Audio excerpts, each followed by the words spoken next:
और इस वक्त की बड़ी खबर राफा से। राफा में इजरायली सेना का मरका हुआ टैंक तबाह हो गया है। हमास लड़ाकों ने विस्फोटक के जरिए टैंक को उड़ा दिया। हमास ने हमले से जुड़ा वीडियो भी जारी किया है।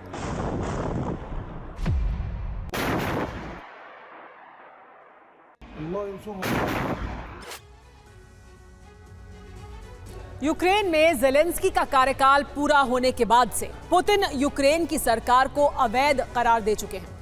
ठीक उसी तरह अब पुतिन ने अमेरिका को भी अपने चक्रव्यूह में जकड़ना शुरू कर दिया है। पुतिन ने साफ कर दिया है कि वो अमेरिका की मौजूदा सरकार से समझौते की बात नहीं करेंगे। साथ ही पुतिन ने ट्रंप के युद्ध विराम वाले बयान को गंभीरता से लेने की बात कही है। पुतिन के इस मास्टर स्ट्रोक से बाइडेन को चुनाव में भारी मुश्किल हो सकती है। समझौते के लिए पुतिन ने अमेरिका में सत्ता परिवर्तन जरूरी बताया है, तो वहीं यूक्रेन की जमीन पर कब्जे का अभियान भी शुरू कर दिया गया है।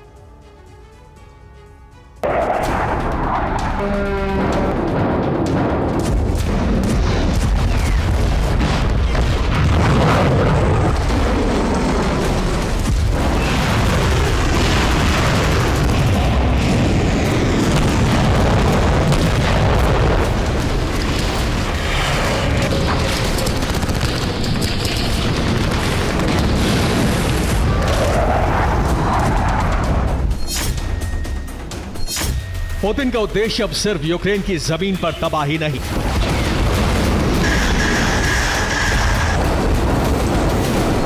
पुतिन का मकसद अब सिर्फ अधिक से अधिक सैनिकों की मौत नहीं,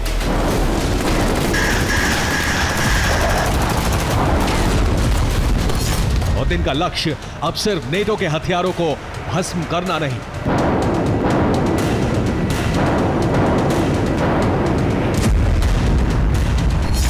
पुतिन के दिमाग में क्या चल रहा है उसकी छोटी सी झलक अब दुनिया के सामने आ चुकी है।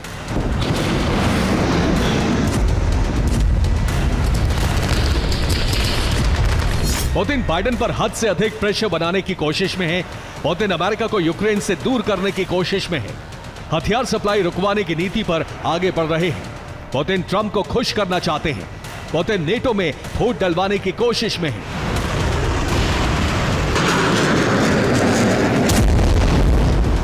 रूस की सेना अपना काम कर रही है। यूक्रेन में ताबड़तोड़ हमले हो रहे हैं, लेकिन वॉर जोन से दूर पुतिन जिस प्लानिंग पर काम कर रहे हैं, अगर वो कामयाब हुआ तो दुनिया फिर रूसी राष्ट्रपति के दिमाग का लोहा मान लेगी।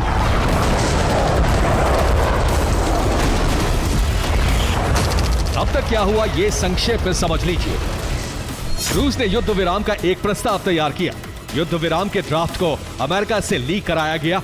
रूस के प्लान पर अब नेटो देशों में चर्चा हो रही है। वॉर जोन में रूसी टैंक कहर बरपा रहे हैं। मिसाइलों की बरसात की जा रही है। यूक्रेन के अधिक से अधिक इलाकों पर कब्जे की कोशिश चल रही है।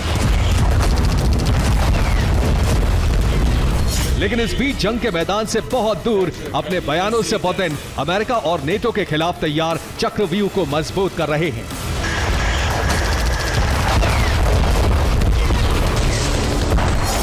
पहली बड़ी बात जो पुतिन ने कही है वो ये कि हम अमेरिका की नई सरकार से बातचीत के लिए तैयार हैं।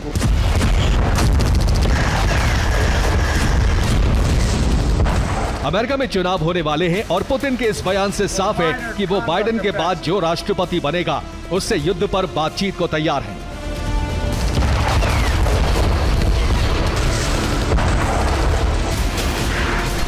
पुतिन के इस बयान से अमेरिका के रुख में बड़ा बदलाव हो सकता है। बाइडेन पर चुनाव की वजह से बेहद अधिक प्रेशर बन सकता है। अमेरिका के लोग बाइडेन के खिलाफ वोटिंग कर सकते हैं। पुतिन एक तरह से चुनाव में ट्रंप का समर्थन कर रहे हैं। पुतिन ट्रंप को युद्ध खत्म करवाने वाले नेता के तौर पर पेश करने में लगे हैं। पुतिन के इस प्रहार से यूक्रेन का सबसे बड़ा मददगार युद्ध से दूर हो सकता है।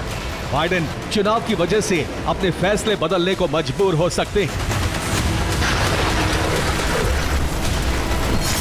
पुतिन ने यह भी कहा है कि वैश्विक स्थिरता को रेखांकित करने वाले कई तत्वों ने संयुक्त राज्य अमेरिका को नष्ट कर दिया है।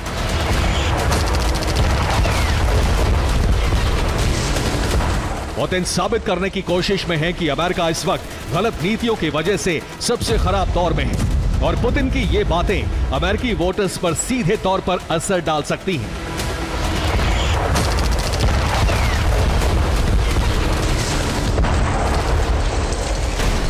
लेकिन पुतिन ने अमेरिका और नेटो को कटघरे में लाने के लिए जो सबसे बड़ी बात कही है वो ये, कीव के करीब रूसी सेना के पहुंचने के बाद पश्चिमी देशों ने सीज फायर की गुजारिश की थी।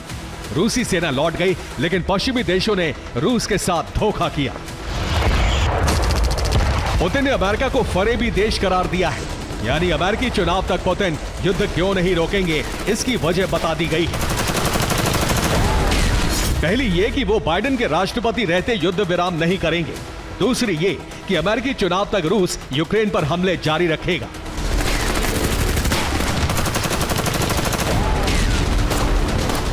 अब पुतिन के इस प्लान का फायदा यह होगा कि अमेरिका की अगली सरकार पुतिन की सभी शर्तों को मान सकती है। अमेरिकी चुनाव तक पुतिन यूक्रेन के बड़े हिस्से पर कब्जा कर सकते हैं। यही वजह है कि इस रणनीति के तहत युद्ध अपनी पूरी रफ्तार पकड़ चुका है।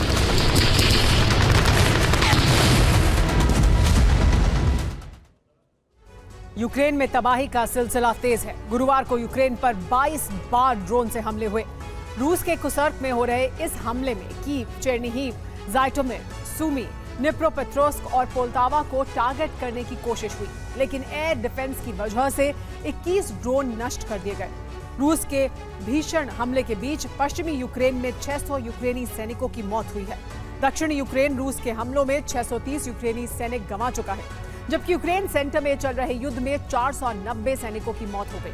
बात उत्तर की करें तो खार्किव में रूस के हमले तेज हो गए हैं। रूस ने खार्किव में 6 पुल को गिरा दिया है।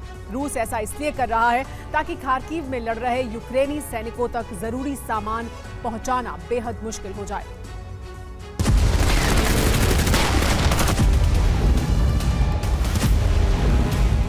पुतिन के कैप्चर प्लान के तहत यूक्रेन को चासिव यार से रूसी फौज ने खदेड़ दिया है।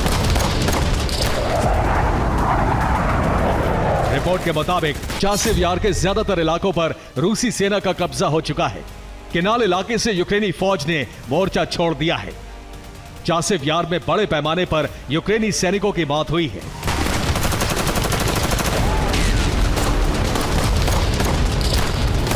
फरवरी में अवदीव्का पर कब्जा करने के बाद रूसी फौज चासिव यार की तरफ बढ़ रही थी। ये काफी ऊंचाई पर बसा शहर है और यहां पर कब्जे के बाद पूरे डोनेट्स्क पर कब्जा करना बेहद आसान हो जाएगा।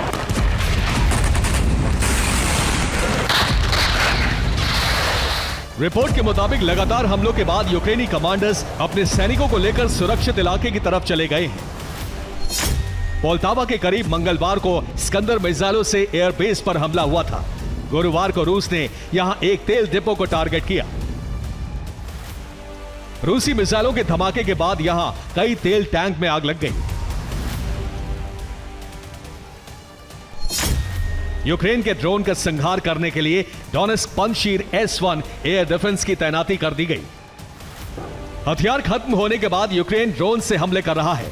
एक दिन पहले यूक्रेन ने यहां एक रूसी हथियार गोदाम को नष्ट कर दिया। वॉर जोन में ड्रोन से ड्रोन का शिकार भी शुरू हो चुका है। रूस ने इसके लिए अपने ड्रोन को नेट लॉन्चर से लैस किया है। रूसी ड्रोन ने इसी हथियार से यूक्रेन के एक बाबा यागा ड्रोन को गिरा दिया।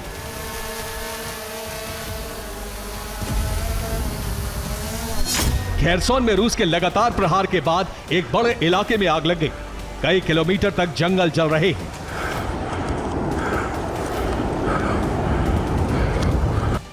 काला सागर में रूसी सैनिकों के आने के डर से ओडेसा में किलेबंदी कर दी गई है। टैंक को रोकने वाले ड्रैगन टीथ से एक सुरक्षा दीवार बनाई गई है। अब यूक्रेन में ताबड़तोड़ प्रहार के साथ यूक्रेन को अलग थलग करने की कोशिश भी हो रही है। वॉर एक्सपर्ट्स के मुताबिक यूक्रेन को भले ही नेटो से हथियारों की खेप मिल जाए, लेकिन सैनिकों की कमी के चलते यूक्रेन सरेंडर करने को मजबूर हो जाएगा। Bureau report, TV9, Bharatvarsh.